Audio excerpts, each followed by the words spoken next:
இயேசுவின் நாமத்தில் இந்த நாளிலும் உங்களை காண தேவன் கொடுத்த கிருபைக்காக நான் கர்த்தரை துதிக்கிறேன், ஸ்தோத்திரிக்கிறேன். பரிசுத்த ஆவியானவர் கடந்த வாரம் முழுவதும் கர்த்தர் கிருபையாய் உங்களை பாதுகாத்திருப்பார் என்று நான் கர்த்தருக்குள் விசுவாசிக்கிறேன். என்னோடு கூட இணைந்து இந்த நாளிலும் நாம் சில பாடல்களை பாடி ஆண்டவரை ஆராதிக்க போகிறோம். கர்த்தருடைய வார்த்தை நம்மோடு கூட பேசப் போகிறது. எல்லாருக்கும் தெரிந்த ஒரு பாடலை பாடி ஆண்டவருடைய நாமத்தை நாம் மேம்படுத்த போகிறோம். Praise the Lord. கர்த்தர் கைதட்டி பாடி மகிழ்ந்திருப்போம். கர்த்தர் சமூகத்தில் களி கூறுவோம். நினைப்பதற்கும் வேண்டிக் கொள்கிறதற்கும் மிகவும் அதிகமாக கிரியை செய்கிற ஆண்டவர் நாளில் அவருடைய சித்தத்தை நம்முடைய வாழ்க்கையிலே நிறைவேற்றுவாராக. சரி, பாடி ஆண்டவரை நாமத்தை Thank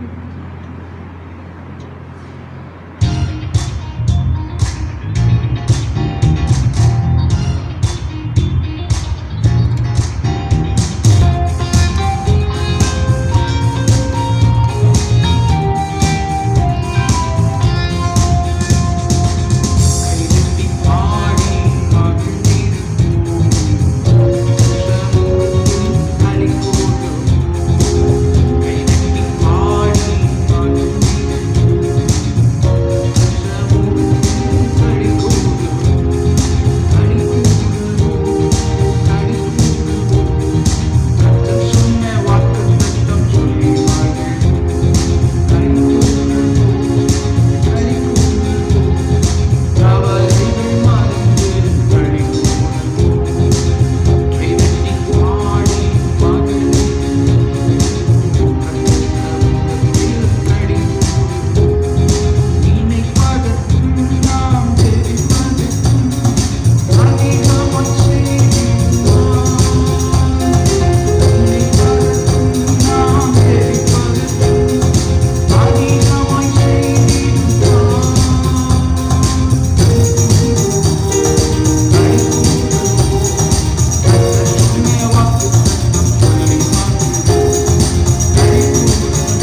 நீர் வாசம் பண்ணுகிறவராக சர்வ வல்லமையுள்ள கர்த்தாவே, ஆண்டவரே உம்மை நோக்கி கூப்பிடுகிற யாவரையும் ஆண்டவரே நீர் சுகமாக்குகிறவர், உடைய நெருக்கங்களை மாற்றிக் கொள்ளுகிறவர்.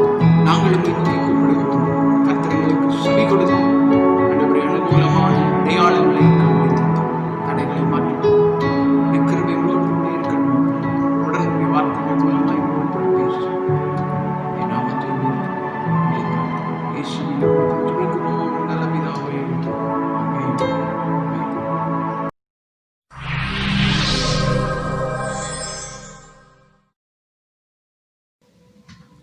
கர்த்தரும் இரட்சகருமாகிய இயேசு கிறிஸ்துவின் நாமத்தில் உங்களை நான் அன்போடு கூட வாழ்த்துகிறேன். ஆண்டவருடைய நாமம் மகிமைப்படுவதாக. இன்றைக்கும் ஒரு வேத பகுதியை நாம் வாசித்து நாம் அதை தியானிக்க போகிறோம். கர்த்தர் நம்மோடு கூட பேசுவாராக. 2 நாளாகவும் அதனுடைய 15வது அதிகாரத்தை நாம் வாசித்தோமானால் அதிலே ஸ்தோத்திரம், ஆசா எப்படிப்பட்டவனாய் இருந்தான், ஆசாவினுடைய ஜெபங்களுக்கு, ஆசாவினுடைய ராஜ்ய பாரத்திலே கர்த்தர் எப்படி அவனுக்கு உதவி செய்தார் என்பதை குறித்து அந்த வேத பகுதியில் நம்ம வாசிக்க முடியும். அந்த அதிகாரத்தில் மொத்தம் 19 வசனங்கள் இருக்கிறது.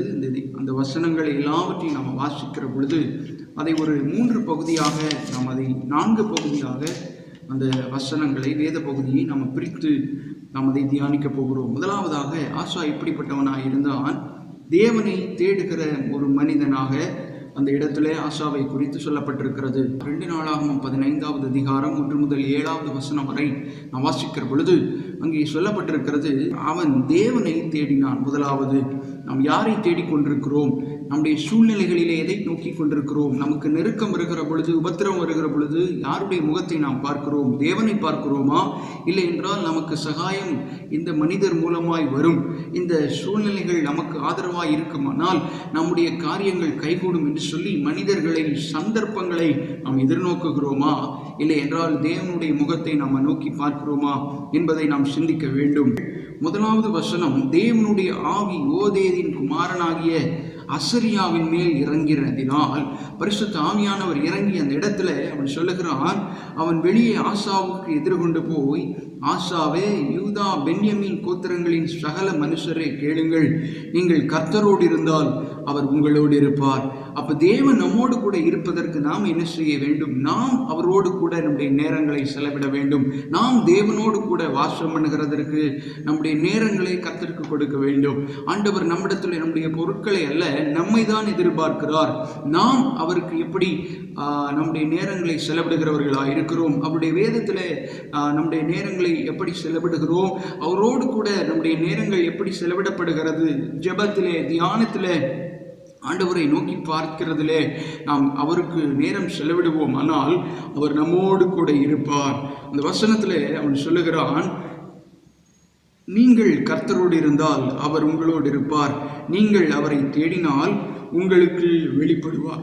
அப்ப கர்த்தர் நம்மோடு கூட பேசுகிறதற்கு நாம் செய்ய வேண்டிய காரியம் அவரோடு கூட இருக்கிறது, அவரோடு கூட நம்முடைய நேரத்தை செலவிடுகிறது, நம்முடைய காரியங்களை செயல்படுத்துவதற்கு அவர் உதவி செய்ய அவர் வல்லமை உள்ளவராக இருக்கிறார். 1 முதல் 7 வசனங்களை நாம் வாசிக்கிற பொழுது அங்கே சொல்லப்பட்டிருக்கிறது, நீங்கள் என்னை தேடினீர்களானால் நான் உங்களுக்கு வெளிப்படுவேன் என்று சொல்லி ஆண்டவர் அந்த அசரியாவின் மூலமாய் ஆசா ராஜாவுக்கு அவர் சொல்லுகிறார். ஆண்டவரை தேட வேண்டும். கர்த்தரை தேடுகிறவர்களுக்கு ஒரு நன்மையும் குறைவுபடாது. தேவனிடத்தில் நாம் அற்புதங்களை எதிர்பார்க்கிறோம், தேவனிடத்தில் நன்மைகளை பெற்றுக்கொள்ள விரும்புகிறோம். ஆனால் நாம் தேவனை தேடுகிறோமா, மனுஷர்களை தேடுகிறோமா? தேவனை நாம் தேடுகிற பொழுது நம்முடைய காரியங்களை கர்த்தர் அவர் கிருபையாய் தர ஒரு வல்லவராய் இருக்கிறார். ஆண்டவர் நாம் அவரிடத்துல பேச வேண்டும், அவரோடு கூட நம்முடைய நேரங்களை செலவிட வேண்டும், அவரை தேட வேண்டும் என்று சொல்லிதான் கர்த்தர் எதிர்பார்க்கிறார். நாம் அவரை தேடுகிற பொழுது அவர் நிச்சயமாய் நமக்கு வெளிப்படுவார். நாம் அவரை விட்டு விலகி தூரமாய் போவோம், ஆனால் அவரும் நம்மை விட்டு தூரமாய் போய்விடுவார். இங்கே பாருங்கள், 3வது வசனத்திலே, இஸ்ரவேலிலே அநேக நாளாய் மெய்யான தேவனும் இல்லை, உபதேசிக்கிற ஆசாரியனும் வேதமும் இல்லை. 4வது வசனத்திலே, தங்கள் நெருக்கத்திலே கர்த்தரிடத்திற்கு திரும்பி அவரை தேடின போது அவர் அவர்களுக்கு வெளிப்பட்டார். தேவனை தேடுகிற இருதயம் நமக்கு காணப்பட வேண்டும். மனிதர்களை அல்ல, ஒத்தாசை வருகிற பர்வதங்களுக்கு நேராக என் கண்களை ஏறெடுக்கிறேன் என்று சங்கீதக்காரன் இப்படி சொல்லுகிறான். அவன் தினமும் தேவனை தேடுகிற ஒரு மனிதனாய் இருந்தபடியினால், தேவனோடு கூட தன்னுடைய நேரங்களை செலவிடுகிறவனாய் இருந்தபடியினால், அவன் தேவனை தேடுகிறதுல உண்மையும் உத்தமமாய் இருந்தபடியினாலே அவன் அதை தைரியமாய் சொல்ல முடிகிறது. அவரை நான் நோக்கி பார்க்கிறேன், அவர் எனக்கு உதவி செய்ய வல்லவராயிருக்கிறார். தம்முடைய வானத்திலிருந்து எனக்கு உதவி செய்வார், நம்முடைய பர்வதங்களில் இருந்து எனக்கு உதவி செய்வார். என்னுடைய சூழ்நிலைகளை அவர் அறிந்திருக்கிறார், நிச்சயம் அவர் என்னை விடுதலை ஆக்குவார் என்று சொல்லி நான் அறிந்திருக்கிறேன். அவரையே என்னுடைய கண்கள் நோக்கி கொண்டிருக்கிறது. அவருடைய முகத்தை நான் பார்க்கிறபடியினால் நான் இந்த மனிதர்களை, எனக்கு எதிராக இருக்கிற மனிதர்களை, சூழ்நிலைகளை நான் பார்த்து பயப்பட வேண்டிய அவசியம் இல்லை. என் கர்த்தர் என்னோடு கூட இருக்கிறார், அவர் என்னை விடுதலை ஆக்குவார். 7வது வசனத்திலே பாருங்கள், நீங்களோ உங்கள் கைகளை நெகிழ விடாமல் திடன் கொள்ளுங்கள். அப்போ உங்களுடைய கைகளை நெகிழ விட்டுறக்கூடாது. நீங்கள் ஆரம்பித்த தேவனோடு கூட ஆரம்பித்த அந்த வாழ்வை பாதியிலே விட்டு தூரமாய் சென்று விடக்கூடாது. எத்தனை இழப்புகள், நெருக்கங்கள், உபத்திரவங்கள் வந்தாலும் என் கர்த்தர் என்னோடு கூட இருக்கிறார், என் ஆண்டவர் என்னோடு கூட இருக்கிறார். அவர் இந்த சூழ்நிலைகளை மேற்கொள்ள எனக்கு பலம் தருவார். இந்த போராட்டங்களை நான் மேற்கொண்டு எனக்கு முன்பதாக இருக்கிற தடைகளை உடைத்து போட்டு அதன் வழியாய் பிரவேசிக்க கர்த்தர் எனக்கு உதவி செய்வார் என்று சொல்லி நீங்கள் அந்த காரியங்களை தேவனுக்கு முன்பதாய் வைத்து தேவனுடைய பலத்தினால் உங்களுடைய காரியங்களை நீங்கள் செய்வீர்கள். ஆனால் உங்களுடைய பலவீனங்களை கர்த்தர் மாற்றி போட்டு அவருடைய பலத்தை உங்களுக்கு தந்து உங்களை ஆசீர்வாதத்திற்கு நேராய் அவர் வழி நடத்த அவர் போதுமானவராய் இருக்கிறார். லூக்கா எழுதின சுவிசேஷம் 15வது அதிகாரம் 11வது வசனம் முதல் 32வது வசனம் வரை நம்ம வாசித்தோமானால், அங்கே ஒரு மனுஷனுக்கு 2 குமாரர் இருந்தார்கள் என்று சொல்லி கர்த்தர் ஒரு உவமையாய் சொல்லுகிறார். அதுல இளையவன் தகப்பனை நோக்கி, தகப்பனே, உம்முடைய ஆஸ்தியில் எனக்கு வரும் பங்கை எனக்கு பிரித்து தர வேண்டும் அப்படின்னு சொல்லி அவன் கேட்ட உடனே அந்த தகப்பன் தன்னுடைய பிள்ளைக்கு தேவையான ஆஸ்தியில் ஒரு பங்கை பிரித்து அவனுக்கு பங்கிட்டு கொடுத்தான். அப்ப அந்த இளைய மகன் என்ன செய்கிறான், எல்லாவற்றையும் சேர்த்து கொண்டு தூர தேசத்திற்கு புறப்பட்டு போய் துன்மார்க்கமான ஒரு வாழ்வை வாழ்ந்து அக்கிரமம் செய்து பாவமான காரியங்களை செய்து தன்னிடத்திலே அவன் தன்னுடைய தகப்பனாருடைய ஆஸ்தி செல்வம் ஏராளமாய் இருந்தபடியினால் அவற்றை துன்மார்க்கமான ஜீவியம் செய்து அவற்றை அழித்து போட்டு அவன் பாவ காரியங்களை அவன் செய்தான். எல்லாவற்றையும் அழித்து போட்ட பின்பு அவனிடத்திலே ஒன்றும் இல்லை, எல்லாம் செலவழிந்து போன பின்பதாய் அந்த தேசத்திலே ஒரு பஞ்சம் வருகிறது. அவன் போன அந்த தேசமானது மிகப்பெரிய ஒரு கொடிய பஞ்சத்திலே அகப்பட்டு கொண்டது. அப்ப அவனிடத்துல எதுவும் இல்லாததுனால அந்த தேசத்துல இருக்கிற மனிதனிடத்திலே அவன் போய் அவன் சேர்ந்து கொள்ளுகிறான். அப்ப அந்த மனிதன் என்ன செய்கிறான், அவனுடைய பன்றிகளை மேய்க்கும்படியாய் அவனிடத்திற்கு இந்த பொறுப்பை ஒப்பு கொடுக்கிறான். இங்க ஒரு ராஜாவை போல வாழ்ந்து கொண்டிருந்த ஒரு மனிதன் அந்த இடத்துல, அந்த தேசத்திலே பஞ்சத்தின் நிமித்தமாய் அவன் பன்றியை மேய்க்கும்படியாக அவன் கட்டளை அவனுக்கு கொடுக்கப்படுகிறது. அந்த இடத்துல அவன் பன்றியை மேய்க்கும்படி அனுப்பினான். 18வது வசனத்துல நாம் வாசிக்கிறோம், அவன் சொல்லுகிறான், 16லிருந்து 18 வரை வாசித்தால் அந்த பன்றிக்கு கொடுக்கிற உணவு கூட அவனுக்கு கிடைக்கவில்லை என்பதாய் அதில் சொல்லப்பட்டிருக்கிறது. வீட்டில் இருக்கிற வேலையாட்களுக்கு கூட நல்ல நிறைவான உணவு கிடைக்கிறது, ஆனால் நான் இங்கு பஞ்சத்தினால் சாகிறேன். எனவே நான் எழுந்து என்னுடைய தகப்பனிடத்திற்கு போய், பரத்திற்கு விரோதமாகவும் உமக்கு முன்பாகவும் நான் பாவம் செய்தேன், என்னை மன்னிப்பீராக. இன்னும் உம்முடைய குமாரன் என்று சொல்லப்படுகிறதற்கு நான் பாத்திரன் அல்ல, எனவே உம்முடைய கூலிக்காரரில் ஒருவனாக என்னை சேர்த்துக் கொள்ளும். நான் உமக்கு முன்பதாக பாவம் செய்தேன் என்று சொல்லி நான் அவரிடத்தில் போய் நான் சொல்லுவேன் என்று சொல்லி அவன் அங்கிருந்து புறப்படுகிறான். புறப்பட்டு தன்னுடைய தகப்பனாருடைய வீட்டை நோக்கி அவன் வருகிற போது, ஒருவேளை என்னுடைய தகப்பனார் இன்னும் என் மேல் கோபமாய் இருப்பார், என்னை மறந்திருப்பார் என்று சொல்லி அவன் நினைத்து கொண்டு வருகிறான். ஆனால் அவனுடைய தகப்பன் அவன் தூரத்திலே வருகிற பொழுது அவனை ஓடி சென்று அவனை கட்டி அணைத்து அவனை முத்தம் செய்தான். அப்போ அவர் எதுவுமே சொல்லல. இவன் தான் சொல்றான், தகப்பனே, பரத்துக்கு விரோதமாகவும் உமக்கு முன்பாகவும் நான் பாவம் செய்தேன், இன்னும் உம்முடைய குமாரன் என்று சொல்லுகிறதற்கு நான் பாத்திரன் அல்ல, என்னை மன்னியும் என்று சொல்லி அவனிடத்துல சொன்னான். ஆனால் அந்த தகப்பன் என்ன சொல்லுகிறான் பாருங்க, தன்னுடைய ஊழியக்காரரை அழைத்து அவர்களிடத்துல, இவனுக்கு இவனுடைய கைக்கு போடுங்க, இவனுடைய கால்களுக்கு உயர்ந்த வஸ்திரத்தை கொண்டு வந்து தரிப்பியுங்கள், கூரையடி. என் குமாரன் காணாமற் போனான், காணப்பட்டான், நாம் சேர்ந்து சந்தோஷப்படுவோம் என்று சொல்லி அவர்கள் சந்தோஷப்பட தொடங்கினார்கள் என்று சொல்லி நாம பார்க்கிறோம். என்று சொல்லி அவர்கள் சந்தோஷப்பட தொடங்கினார்கள். அந்த குமாரன் தன்னுடைய தகப்பனை வெறுத்தவனாய் அந்த தன்னுடைய தகப்பனை விட்டு விலகி அவன் தூரமாய் போனான். ஆனால் அவன் திரும்பி வருகிற பொழுது அவனை சேர்த்து கொண்டார். நாம் தேவனை தேடுகிற பொழுது நாம் ஒருவேளை ஆண்டவரை விட்டு தூரமான போகக்கூடிய சூழ்நிலைகள் சந்தர்ப்பங்கள் வந்திருக்கலாம். ஆனால் மறுபடியுமாய் நாம் அவரை நோக்கி பார்க்கிற பொழுது அவர் நம்மை சேர்த்துக் கொள்ள வல்லவராயிருக்கிறார். நம் ஆதியில கொண்டிருந்த அன்பை மறுபடியுமாய் அவரிடத்திலே செலுத்த வேண்டும் என்று கர்த்தர் விரும்புகிறார். நாம் ரட்சிக்கப்பட்ட காலங்களிலே எப்படி தேவனுடைய சமூகத்தில் நம்முடைய நேரங்களை செலவிட்டோம், எப்படி தேவனுடைய சமூகத்தில் ஜெபித்தோம், எப்படி அவருக்கு கொடுக்க வேண்டிய காரியங்கள் அவருடைய ஊழியங்களை செய்கிறதிலும் அவருடைய ராஜ்யத்தின் சுவிசேஷ பணியை மற்றவர்களுக்கு அறிவிக்கிறதிலும் நாம் எவ்வளவு தீவிரமாய் உண்மை உள்ளவர்களாய் இருந்தோமோ அதை போலவே இன்றைக்கும் நாம் நடக்க வேண்டும் என்று சொல்லி கர்த்தர் நம்முடைய வாழ்விலே அப்படிப்பட்டதான காரியங்களை எதிர்பார்க்கிறார். நாம் அந்த தேவனுடைய ராஜ்யத்தின் சுவிசேஷத்தை அறிவிக்கிற பொழுது ஒரு பாவியை பரலோகத்திற்கு நேராய் மனந்திரும்ப வைப்போமானால் பரலோக ராஜ்யம் மிகுந்த சந்தோஷம் அடையும் என்று சொல்லி நாம் வேதத்தில் வாசிக்கிறோம். இரண்டாவதாக என்ன சொல்லப்பட்டிருக்கிறது என்றால் 2 நாளாகமம் 15வது அதிகாரத்தில் ஸ்தோத்திரம் 8வது வசனத்தை நான் வாசிக்கிற பொழுது அங்கே சொல்லப்பட்டிருக்கிறது.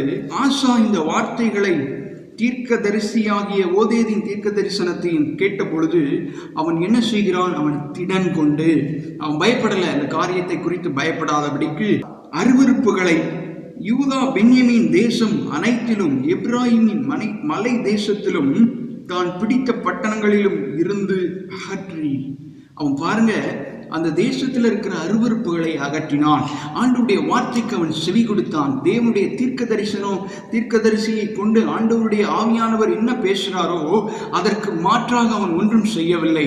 தன்னுடைய தேசத்தை சுத்திகரிக்கும்படியாக தன்னுடைய தேசத்தில் காணப்படுகிற அருவருப்புகளை அவன் அகற்றினான். ஏன் அகற்றினான் என்றால் 5-6 வசனங்களை நாம் வாசிக்கிற பொழுது அக்காலத்தில் வெளியே போகிறவர்களுக்கும் உள்ளே வருகிறவர்களுக்கும் சமாதானம் இல்லை. தேசத்தில் ஒரு குழப்பமான ஒரு சூழ்நிலை காணப்படுகிறது. எங்கேயுமே ஒரு சமாதானம் அல்ல, குழப்பமானது அந்த தேசத்தில் இருந்தது. அப்பொழுதுதான் ஒருவருக்கு விரோதமாய் ஒருவர் மனிதர்கள் எழும்பினார்கள். பட்டணங்கள் ராஜ்யங்கள் ஒன்றை ஒன்று யுத்தம் பண்ணுகிறதற்கு ஏதுவாய் அங்கே ஒரு பெரிய அமளி உண்டானது என்று சொல்லி பார்க்கிறோம். இன்றைய காலகட்டத்திலேயும் அப்படிப்பட்டதான ஒரு சூழ்நிலை நம்முடைய இந்திய தேசத்துல நாம் வாழ்கிற இடங்களிலே நடைபெற்றுக் கொண்டிருக்கிறது. அப்ப நாம் என்ன செய்ய வேண்டும்? நம்மை அவருடைய சமூகத்திலே தாழ்த்த வேண்டும். 7வது வசனம், நீங்கள் உங்கள் கைகளை நெகிழ விடாமல் திடன் கொள்ளுங்கள், உங்கள் கிரியைகளுக்கு பலன் உண்டு. நீங்கள் என்ன கிரியை செய்கிறீர்கள்? நீங்கள் எப்படி தேவனுக்கு சித்தமான வாழ்வை வாழ உங்களை அர்ப்பணித்திருக்கிறீர்கள்? எப்படி தேவனுடைய காரியங்களை செய்கிறதற்கு உங்களை ஆயத்தப்படுத்துகிறீர்களோ அதற்கு ஏற்ப பலனை கர்த்தர் உங்களுக்கு தர வல்லவராயிருக்கிறார். என்னுடைய ஆகாரத்தை தண்ணீரின் மேல் போடு, அநேக நாட்களுக்கு பின்பு அதனுடைய பலனை நீ காண்பாய். எனவே இப்பொழுது நான் உழைத்ததற்குரிய பலன் எனக்கு கிடைக்கவில்லை, நான் பிரயாசப்பட்டும் அதில் எனக்கு ஏமாற்றமே வருகிறது என்று நீங்கள் நினைக்க வேண்டாம். உங்களுடைய கிரியைகளுக்கு பலன் உண்டு. நீங்கள் விதைத்ததற்கு உண்டான பலனை நீங்கள் தான் அதை அறுக்க போகிறீர்கள். அதற்குரிய பலனை கர்த்தர் உங்களுக்கு தர வல்லவராயிருக்கிறார். இந்த 8வது வசனத்துல அந்த தேசத்திலிருந்து அந்த முழு நிலப்பகுதியிலும் இருந்து அவன் விக்கிரக தோப்புகளை அவன் அகற்றினான். அந்த யூதா பென்யமீன் என்கிற அந்த கோத்திரத்தின் இடங்கள் எல்லாவற்றிலும் இருந்து விக்கிரக தோப்புகளை அவன் அகற்றிவிட்டு அவன் தேவனை பார்த்து 2 முறைகளிலே கர்த்தரிடத்திலே அவன் விண்ணப்பம் பண்ணுகிறான். இந்த விக்கிரக தோப்புகளை எல்லாம் அகற்றிவிட்டு என் தேவனை நான் தேடுவேன் என்று சொல்லி விக்கிரகங்களை ஆராதித்த அந்த வழிபாடு முறைகளை எல்லாம் மாற்றி தேவன் அந்த இடத்திலே வாசம் பண்ணுகிறதற்கு நான் இடம் உண்டாக்குவேன். இதுவே தேவன் எனக்கென்று வாக்கு பண்ணி இருக்கிற இடம். இந்த இடத்திலே தேவனை நான் ஆராதிக்கும்படியாக, தேவன் வாசம் பண்ணும்படியாக ஒரு இடத்தை உண்டாக்குவேன் என்று சொல்லி அவன் 8வது வசனத்திலே கர்த்தருடைய மண்டபத்தின் முன்னிருக்கிற பலிபீடத்தை புதுப்பித்தான். உடைந்து போன பலிபீடத்தை செப்பரிட்டு அதை சரி செய்ய ஆரம்பித்தான். ஆண்டவருக்கு பிரியமான காரியங்களை செய்ய ஆரம்பித்தான். தொடர்ந்து நாம 9வது வசனத்தை வாசித்தால், எல்லா ஜனங்களும் யூதா பென்யமீன் ஜனங்களையும் அவர்களோட கூட எப்ராஹிம் மனாசேயிலும் சிமியோனிலும் இருந்து வந்து அவர்களோடு சஞ்சரித்தவர்களையும் கூட்டினான். எல்லா ஜனங்களையும் அவன் கூப்பிடுறான், எல்லா மனிதர்களையும் கூப்பிட்டு இங்க வாருங்கள், இங்க வந்து பாருங்கள், இங்க இருக்கிற விக்கிரக தோப்புகளை எல்லாம் நான் அகற்றி தேவனை இந்த இடத்துல ஆராதிப்பதற்கென்று நான் ஒரு இடத்தை ஆயத்தம் பண்ணி இருக்கிறேன் என்று சொல்லி அவன் எல்லா ஜனங்களையும் கூப்பிடுகிறான். அவனுடைய தேவனாகிய கர்த்தர் அவனோடு இருக்கிறதை ஜனங்கள் பார்த்தார்கள். தேவன் அந்த ஆசாவோடு இருக்கிறதை மற்ற எல்லா ஜனங்களும் கண்டு கொண்டார்கள். நீங்கள் உங்களுடைய வாழ்க்கையில செய்கிற ஒவ்வொரு சிறிய சிறிய காரியங்களிலேயோ கர்த்தர் உங்களோடு இருக்கிறதை உங்களுக்கு அருகாமையில் இருக்கிற ஜனங்கள் அறிந்து கொள்ள வேண்டும். ஒருவேளை உங்களுக்கு செல்வம் இல்லாதிருக்கலாம், வசதி வாய்ப்புகள் இல்லாதிருக்கலாம், ஆனால் கர்த்தர் உங்களோடு கூட இருப்பார். ஆனால் இவைகளை காட்டிலும் மேன்மையான உயர்வு உங்களை தேடி வரும். எனவே சோர்ந்து போகாதிருங்கள். அவனுடைய தேவனாகிய கர்த்தர் அவனோடு இருக்கிறதை கண்டு முழு இஸ்ரவேலிலும் இருந்து எல்லா ஜனங்களும் அவனிடத்துல வர ஆரம்பித்தார்கள். அவன் அந்த விக்கிரக தோப்புகளை அகற்றியதோடு உடைந்து போன பலிபீடத்தை அவன் சரி செய்ய ஆரம்பித்தான். தேவனுக்காக ஒரு பலிபீடத்தை கட்ட ஆரம்பித்தான். புதிய விதைகளை விதைத்தான். புதியதான காரியங்களை செய்து கர்த்தரிடத்துல இன்னும் அநேகமாய் நெருங்குகிறதற்கு தான் மாத்திரமல்ல, தன்னுடைய இனத்தால் தன்னை சுற்றி இருக்கிறவர்கள் எல்லாரும் தேவனை விசுவாசிக்கும்படியான ஒரு காரியங்களை அவன் செய்ய ஆரம்பித்தான் என்று சொல்லி நாம பார்க்கிறோம். மூன்றாவதாக அவன் எல்லாரையும் ஒருங்கிணைக்கிற ஒரு மனிதனாய் காணப்பட்டான். 9 முதல் 15வது வசனம் வரை நாம வாசித்தோமானால் அவன் சொல்லுகிறான், ஜனங்களிடத்துல நீங்களோ ஆரோனின் குமாரனாகிய கர்த்தருடைய ஆசாரியரையும் லேவியரையும் தள்ளிவிட்டு உங்களுக்கு ஆசாரியர்களை உண்டு பண்ணவில்லையோ? தெய்வம் அல்லாதவைகளுக்கு உங்களுக்கென்று நீங்கள் பலிபீடத்தை உண்டாக்கி தெய்வம் அல்லாதவைகளை தெய்வமாக வழிபட்டு உங்களுக்கென்று ஆசாரியர்களை உண்டாக்கி இருக்கிறீர்கள். 10வது வசனத்துல சொல்லுகிறார், எங்களுக்கோ கர்த்தரே தேவன், நாங்கள் அவரை விட்டு விலகவில்லை. கர்த்தருக்கு ஊழியம் செய்கிற ஆசாரியர்கள் ஆரோனின் குமாரரும் பணிவிடை செய்கிற லேவியருமே என்று சொல்லி அவன் சொல்லுகிறான், எங்களுக்கு கர்த்தர் தான் தேவன். என்ன சூழ்நிலை வந்தாலும், நெருக்கங்கள் வந்தாலும் கர்த்தரை விட்டு நாங்கள் பின்வாங்குவதே இல்லை என்று சொல்லி அவன் ஆணித்தரமாய் கர்த்தர் மேல வைத்திருக்கிற விசுவாசத்தை அவன் அறிக்கையிட்டான். அவர்கள் தினந்தோறும் சர்வாங்க தகன பலியை விட்டு கர்த்தருக்கு ஆசாரியம் ஊழியம் செய்கிறவர்கள் தினந்தோறும் தேவனுக்கு பலி செலுத்தி தூபத்தை செலுத்தி காலையிலும் மாலையிலும் சமூகத்து அப்பங்களை மேடையின் மேல அடுக்கி வைக்கிறதையோ அதன் விளக்குகளை ஏற்றுகிறதையும் விசாரிக்கிறார்கள். நாங்கள் எங்கள் தேவனாகிய கர்த்தரின் காவலை காக்கிறோம், நீங்களோ அவர்களை விட்டு விலகினீர்கள். அப்ப நீங்க ஆண்டவர் நம்மை குறித்து வைத்திருக்கிறதான திட்டத்தை காத்து நடக்கிற பொழுது தேவன் என்ன செய்வார்? நமக்கு வெளிப்படுவார். தேவன் நம்மோடு கூட இடைப்படுவார். நம்மோடு கூட பேச அவர் ஆரம்பிப்பார். தேவனை தேடுகிற பொழுது அவர் நமக்கு வெளிப்படுகிற தேவனாயிருக்கிறார். நாம் ஒருமனப்பட வேண்டும். கர்த்தருக்கு விரோதமாய் யுத்தம் செய்யாதபடிக்கு ஒருமனப்படுகிற பொழுது ஆண்டவர் ஸ்தோத்திரம் நம்முடைய கூப்பிடுதலுக்கு அவர் செவி கொடுக்கிறதாய் அந்த இடத்துல ஒரு அற்புதம் நடைபெறும். 14வது வசனத்திலே பாருங்கள், யூதா ஜனங்கள் திரும்பி பார்க்கிற போது முன்னும் பின்னும் யுத்தம் நடக்கிறதை கண்டு கர்த்தரை நோக்கி கூப்பிட்டார்கள். ஆசாரியர்கள் பூரிகைகளை முழக்கினார்கள். எல்லா பக்கத்திலும் முன்னாடியும் பின்பதாயும் தங்களை சூழ்ந்து யுத்தம் நடக்க ஆரம்பிக்கிறது. யூதா ஜனங்கள் ஆர்ப்பரித்தார்கள்.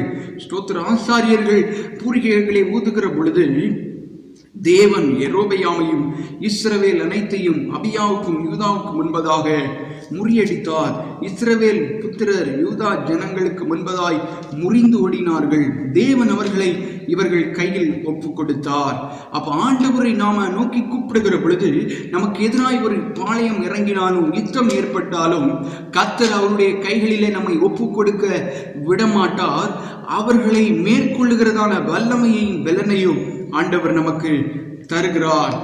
18வது வசனம், இஸ்ரவேல் புத்திரர் காலத்திலே தாழ்த்தப்பட்டார்கள், யூதா புத்திரரோ தங்கள் பிதாக்களின் தேவனாகிய கர்த்தரை சார்ந்து கொண்டதினால் மேற்கொண்டார்கள். நாட்களில் நீங்கள் யாரை சார்ந்து கொண்டிருக்கிறீர்கள்? தேவனையா அல்லது தேவனுக்கு பிரியமில்லாததையா? தேவனை நீங்கள் சார்ந்து கொள்வீர்களானால் தேவன் உங்களுக்கு வெளிப்படுவார். அவரை நீங்கள் தேடுகிற பொழுது நீங்கள் கண்டடைவீர்கள். அவரிடத்தில் நீங்கள் விசாரிக்கிற பொழுது நன்மைகளை நீங்கள் பெற்றுக்கொள்வீர்கள். அது அப்படி தேடாதபடிக்கு மற்ற மனிதர்களை மற்ற காரியங்களை உங்களுக்கு பிரதானமாய் வைப்பீர்களானால் ஒருவேளை ஆபத்து உங்களை சூழ்ந்து வருகிற பொழுது தேவனிடத்திலிருந்து நீங்கள் அற்புதத்தை எதிர்பார்க்க முடியாது என்பதாய் வேதவசனம் சொல்லுகிறது. அவர்கள் ஒருமனப்பட்டார்கள். அவர்கள் தேவனை நோக்கி கூப்பிட்டார்கள். ஆரவாரத்தோடு ஆண்டவரை நோக்கி கூப்பிட்டார்கள். கர்த்தர் அவர்களுக்கு செவி கொடுத்தார் என்று நாம் வாசிக்கிறோம். நான்காவதாக அவர்கள் எப்படியாய் ஆண்டவரை நோக்கி கூப்பிட்டார்கள்? 15வது வசனம், யூதா மனுஷர் ஆர்ப்பரித்து கூப்பிட்டார்கள். ஆர்ப்பரித்து ஆரவாரத்தோடு தங்களுக்கு உண்டான நெருக்கத்துல நமக்கு ஒரு பிரச்சனை வருகிறது என்றா நம்முடைய வாய்ஸே மாறிடும். நம்ம சோர்ந்து போய் உட்கார்ந்துருப்போம். அதிலிருந்து தப்பித்து வருகிற வரையிலேயும் நமக்கு ஒரு சந்தோஷமான ஒரு நிம்மதி இருக்காது. யார்கிட்ட பேசினாலும் சாதாரணமா பேசுவோம், ரொம்ப மனமுடைந்து பேசுவோம். நம்ம பேச்சிலேயே அவங்களுக்கு தெரிஞ்சிடும், ஓ இவங்களுக்கு ஏதோ ஒரு பிரச்சனை இருக்கிறது என்று சொல்லி. ஆனால் நீங்க பாருங்க, அவங்களுக்கு முன்பதாய் 2 பக்கங்களிலும் பிரச்சனை வருகிறது. அவர்கள் சோர்ந்து போகவில்லை. கர்த்தரை ஆர்ப்பரித்து துதித்தார்கள். துதிக்கிற இடத்துல ஒரு அற்புதம் நடைபெறும். வேதத்திலே நாம வாசிக்கிறோம், இஸ்ரவேல் ஜனங்களை கர்த்தர் வழிநடத்தி கொண்டு வருகிற பொழுது செங்கடல் அவர்களுக்கு முன்பதாய் இருந்தது, யோர்தான் அவர்களுக்கு முன்பதாய் இருந்தது. அவைகள் எல்லாவற்றிலேயும் அவர்கள் சோர்ந்து போகாதபடிக்கு கர்த்தரை நோக்கி துதித்த பொழுது அற்புதங்களை அவர்கள் பெற்றுக்கொண்டார்கள். எரிகோ மதில்களை 7 நாள் சுற்றி வருகிற பொழுது ஆண்டவர் அந்த மதிலை உடைத்து போட்டார். அந்த பட்டணத்திற்குள்ளே அவர்கள் பிரவேசித்தார்கள். நீங்க துதிக்கிற பொழுது ஒரு அற்புதம் உங்களுடைய வாழ்க்கையில உண்டாகும். நீங்கள் தேவனை நோக்கி துதிப்பீர்கள், ஆனால் தேவன் உங்களுக்கு வெளிப்படுவார். மனிதர்களுடைய முகங்களை அல்ல, தேவனுடைய முகத்தையே நீங்கள் தேடுங்கள், கர்த்தரை தேடுங்கள், அப்பொழுது பிழைப்பீர்கள். முதலாவது தேவனுடைய ராஜ்யத்தையும் அவருடைய நீதியையும் தேடுங்கள், அப்பொழுது இவைகள் எல்லாம் உங்களுக்கு கூட கொடுக்கப்படும் என்று சொல்லி கர்த்தர் நமக்கு வாக்கு பண்ணி இருக்கிறார். நம் ஆண்டவரை தேடுகிற பொழுது அவரிடத்துல ஆசீர்வாதங்களை, நன்மைகளை நாம பெற்றுக்கொள்ள முடியும். 16வது வசனத்துல, இஸ்ரவேல் புத்திரர் யூதாவுக்கு முன்பதாக முறிந்து ஓடினார்கள். தேவன் அவர்களை இவர்கள் கையில் ஒப்பு கொடுத்தார். அப்போ உங்களுக்கு விரோதமான காரியங்களை உங்களுடைய கரங்களிலே ஒப்பு கொடுக்கிறதற்கு நீங்கள் முதலாவது தேவனை தேட வேண்டும். தேவனுடைய காரியங்களை நீங்கள் செய்கிற பொழுது தேவனுக்கு பிரியமில்லாததை உங்களிடத்திலிருந்து, உங்களுடைய வாழ்விலிருந்து அகற்றி போட வேண்டும். கர்த்தர் எதையெல்லாம் அருவருக்கிறாரோ, எதையெல்லாம் தேவனுக்கு பிரியமில்லாததா இருக்கிறதோ அதை உங்களுடைய வாழ்விலிருந்து நீங்கள் அப்புறப்படுத்தி தேவனுக்கு முன்பதாய் உங்களை பிரதிஷ்டை செய்து, தேவனுக்கு முன்பதாய் உங்களை அர்ப்பணித்து, தேவனுக்கு முன்பதாய் ஒரு பலிபீடத்தை கட்டி எழுப்பி அதை கர்த்தருக்கு நேராய் ஆராதிக்கிற ஒரு ஸ்தலமாக உங்களை நீங்கள் மாற்றிக்கொள்வீர்கள். ஆனால் உங்களிடத்தில் கர்த்தர் வருவார். நீங்கள் ஜெபிக்கிற பொழுது அவர் செவி கொடுப்பார். நீங்கள் விசுவாசிக்கிற காரியங்களை அவர் நன்மையாய் உங்களுக்கு நேராய் கொண்டு வர அவர் வல்லமை உள்ள ஒரு தகப்பனாய் இருக்கிறார். ஏனென்றால் தகப்பன் இறங்காத பிள்ளை இல்லை, பிள்ளைக்கு இறங்காத தகப்பன் இல்லை என்று சொல்லி நாம் வாசிக்கிறோம். தேவன் உங்களை பிள்ளைகளாக ஏற்றுக்கொண்டிருக்கிறார். அவர்தான் நம்முடைய தகப்பன். நாம் அவரை நோக்கி கூப்பிடுகிற பொழுது அவர் நமக்கு செவி கொடுக்க அவர் வல்லவராய் இருக்கிறார். கர்த்தருடைய சமூகத்தை நோக்கி பார்ப்போம், அவருடைய சமூகத்தில் ஜெபிப்போம், அவருக்காக நேரங்களை செலவிடுவோம், அவருடைய காரியங்களை ஸ்தோத்திரம் பிரதானமாய் வைத்து அவர் இந்த பூமியிலே என்னை கொண்டு என்ன செய்ய விரும்புகிறார், அதற்கு நான் என்ன காரியங்களை செய்ய வேண்டும் என்று சொல்லி நம்மை தேவனுக்கு ஒப்புக் கொடுப்போம். அவர் நிச்சயமாய் மகிமையானவைகளை உங்களை கொண்டு செய்ய அவர் ஆயத்தமாய் இருக்கிறார். இது இந்திய தேசத்திலேயும் நீங்கள் வசிக்கிற இடங்களிலேயும் உங்களை கொண்டு ஒரு அற்புதத்தை செய்ய கர்த்தர் விரும்புகிறார். தேவன் நம்முடைய ஜெபங்களை கேட்கிறவர், நமக்கு உதவி செய்கிறவர். இந்த நாளிலும் ஆண்டவருடைய முகத்தை நாம் நோக்கி பார்க்க போகிறோம். தேவனுடைய முகத்தை நோக்கி பார்க்கிற பொழுது அவர் நமக்கு உதவி செய்வார். ஆண்டவரே, நாங்கள் தியானித்த இந்த வேத பகுதியிலிருந்து உம்மை நோக்கி பார்க்கிறோம். அப்பா, தங்களுடைய நெருக்கத்தில 4வது வசனம், தங்கள் நெருக்கத்தில இஸ்ரவேலின் தேவனாகிய கர்த்தரிடத்திற்கு திரும்பினார்கள் என்று சொல்லி நாங்கள் வாசிக்கிறோம். இன்றைக்கு என்னுடைய வாழ்க்கையில எதெல்லாம் நெருக்கமாக இருக்கிறதோ, ஆண்டவரே, என்னுடைய பிள்ளைகளுடைய வாழ்வில் எதெல்லாம் நெருக்கமாக இருக்கிறதோ அந்த நெருக்கங்களை இருந்து அவர்களை விடுதலையாக்க ஆண்டவரை உம்மை நோக்கி நாங்கள் கூப்பிடுகிறோம். உம்முடைய முகத்தை நாங்கள் நோக்கி பார்க்கிறோம். உம்முடைய முகத்தை நாங்கள் தேடுகிற பொழுது நீர் வெளிப்பட்டீர் என்று நாங்கள் வாசிக்கிறோமே. இன்றைக்கு உம்முடைய பிள்ளைகளை ஆண்டவரே தங்களுடைய இயலாமையிலே, தங்களுடைய வெறுமையிலே, தங்களுடைய நெருக்கங்களில் இருந்து உம்முடைய பிள்ளைகள் உம்மை நோக்கி கூப்பிடுகிறார்கள். கர்த்தர் அவர்களுக்கு செவி கொடுப்பீராக. கர்த்தருடைய முகத்தை அவர்கள் நோக்கி பார்க்கிற பொழுது ஆண்டவரே உம்மிடத்திலிருந்து நன்மைகளை, ஆசீர்வாதங்களை, பதிலை அவர்கள் பெற்றுக்கொள்ளும்படியாய் கர்த்தர் ஆண்டவரே அவர்களோடு கூட இடைவிடுவீராக. அவருடைய நெருக்கங்களை மாற்றி போடுவீராக. விசேஷமாய் இந்திய தேசத்திற்காக வார்த்தைகளுக்காக நாங்கள் வருகிறோம். ஆண்டவரே ஸ்தோத்திரம். எங்களுடைய முழு தேசமும் ஆண்டவரே இந்த கொடிய வியாதியினால் நிறைந்திருக்கிறதப்பா. எங்களுடைய தேசம் சுத்திகரிக்கப்படுவதாக. எங்களுடைய தேசத்தில் கர்த்தருடைய ஆண்டவரே சுகமாக்குகிற வல்லமை இறங்கும்படியாய் இப்பொழுது நாங்கள் ஜெபிக்கிறோம். ஆண்டவரே ஹல்லேலூயா. எங்களுடைய தேசத்தை ஆசீர்வதிப்பீராக. நாங்கள் வசிக்கிற இடத்தை ஆசீர்வதிப்பீராக. எங்களுடைய பட்டணங்கள், கிராமங்கள், எங்களுடைய எல்லைகள் எல்லாவற்றிலேயும் கர்த்தருடைய ரத்தம் தெளிக்கப்படுவதாக. எந்தெந்த இடத்துல எல்லாம் இந்த வைரஸினுடைய தாக்கங்கள் அதிகமாக இருக்கிறதோ அந்த இடத்திலெல்லாம் பரிசுத்த ஆவியானவருடைய தொடுதல் ஆண்டவரை இப்பொழுதே கடந்து செல்லட்டும். தேவனுடைய அக்கினி அந்த இடத்துல கடந்து செல்லட்டும்.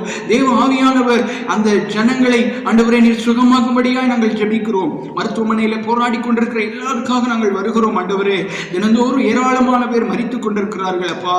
ஹல்லேலூயா. இப்படிப்பட்டதான கொடிய மரணங்கள் எங்கள் பகுதியில், எங்களுடைய இந்திய தேசத்தில் வராதபடிக்கு கர்த்தர் நீர் பாதுகாத்துக் கொள்ளும்படியாய் நாங்கள் ஜெபிக்கிறோம். ஸ்தோத்திரம் ஸ்தோத்திரம். திருச்சபை எல்லா பிள்ளைகளுக்காக, விசுவாசிகளுக்காக நாங்கள் ஜெபிக்கிறோம். ஒவ்வொருவருடைய தேவைகள் சந்திக்கப்படுவதாக. ஒவ்வொருவருடைய காரியங்களிலே கர்த்தர் நன்மையானவைகளை செய்யும்படியாய் ஜெபிக்கிறோம். ஆண்டவரே அடைக்கப்பட்ட வாசல்கள் திறக்கப்படட்டும் அப்பா. ஹல்லேலூயா. எல்லா தடைகளை நீக்கி போடுகிறவர் எங்களுக்கு முன்பதாய் கடந்து சென்று புனலான வழிகளை செவையாக்குகிற தேவன் தடைகளை மாற்றி போடுவீராக. அற்புதங்களை செய்யும், நன்மைகளை காணப்படும். ஆண்டவருடைய முகத்தை நாங்கள் நோக்கி பார்த்திருக்கிறோம். கர்த்தர் எங்களுக்கு பதில் தர நிராயத்தமாய் இருக்கிறதற்காய் ஸ்தோத்திரம். ஹல்லேலூயா. உமக்கு ஸ்தோத்திரமை துதிக்கிறோம், உம்மை ஸ்தோத்தரிக்கிறோம். ஆண்டவரே இவ்வளவு நேரம் கர்த்தர் எங்களோடு கூட நீர் பேசி நம்முடைய நல்ல வார்த்தைகளுக்காய் நன்றி அப்பா. ஹல்லேலூயா. திருச்சபை எல்லா விசுவாசிகளுக்காக ஜெபிக்கிறோம். உடன் ஊழியர்களுக்காக ஆண்டவரே, எல்லா திருச்சபைகள் விசுவாசிகளுக்காக, போதகர்களுக்காக நாங்கள் ஜெபிக்கிறோம். ஆண்டவரே எல்லோரையும் கர்த்தர் நீர் பாதுகாத்துக் கொள்வீராக. அவருடைய தேவைகளை சந்திப்பீராக. அவருடைய குறைகளை கர்த்தர் நிறைவாக்கி ஆண்டவரே ஸ்தோத்திரம் ஆச்சரியமாய் தேவனிடத்திலிருந்து நன்மைகளை பெற்றுக்கொண்டு அவர்கள் ஜீவிக்க கர்த்தர் நீர் கிருபை செய்ய போகிறதற்காய் நன்றி செலுத்துகிறோம். இந்த வாரம் முழுவதும் கர்த்தருடைய ஆவியானவர் நீர் எங்களோடு கூட பேசுவீராக. உடைய பிள்ளைகளோடு கூட பேசுவீராக. அவருடைய தேவைகளை சந்தியும் ஆச்சரியமாய் நீர் வழி நடத்த போகிற உடைய அன்பிற்காக ஆண்டவரே உமக்கு நன்றி செலுத்துகிறோம். நீங்கள் அவரை தேடினால் அவர் உங்களுக்கு வெளிப்படுவார். அவரை விட்டீர்களே ஆனால் அவர் உங்களை விட்டு போவார். ஆண்டவரே நாங்கள் உம்மை விடாதபடிக்கு உம்மை உறுதியாய் பற்றி கொண்டு உண்மையே நம்பி இருக்கிறோம் அப்பா. எங்களோடு கூட வாசம் பண்ணுவீராக. எங்களுடைய காரியங்களை எல்லாம் நீர் கைகூடி வர பண்ணும்படியாய் நாங்கள் உம்மை நோக்கி பார்க்கிறோம். கர்த்தர் எங்களுக்கு என்னுடைய ஜெபங்களுக்கு நீர் செவி கொடுக்க போகிறதற்காய் ஸ்தோத்திரம். இப்படிப்பட்டதான கொடிய வியாதி என்னுடைய தேசத்திலிருந்து அப்புறப்படுத்த போகிறதற்காய் ஸ்தோத்திரம். என்னுடைய விண்ணப்பங்களுக்கு நீர் பதில் தர போகிறதற்காய் நன்றி செலுத்துகிறோம். ஆண்டவரே என்னை முற்றிலுமாய் உடைய பாதப்படியிலே தாழ்த்துகிறோம். உடைய நாம மாத்திரம் மகிமைப்படட்டும். ஹல்லேலூயா. எங்கள் திருச்சபை போதகருக்காக ஆண்டவரே ஸ்தோத்திரம் அப்பா. நாங்கள் தொடர்ந்து ஜெபிக்கிறோம். கர்த்தர் ஆண்டவரே ஸ்தோத்திரம் இன்னும் வல்லமையாய் பயன்படுத்துவீராக. உடைய நாம மகிமைப்படட்டும். இயேசுவின் நாமத்தில் ஜெபிக்கிறோம். ஜெபம் கேளும் ஜீவனுள்ள நல்ல பிதாவே. ஆமென்.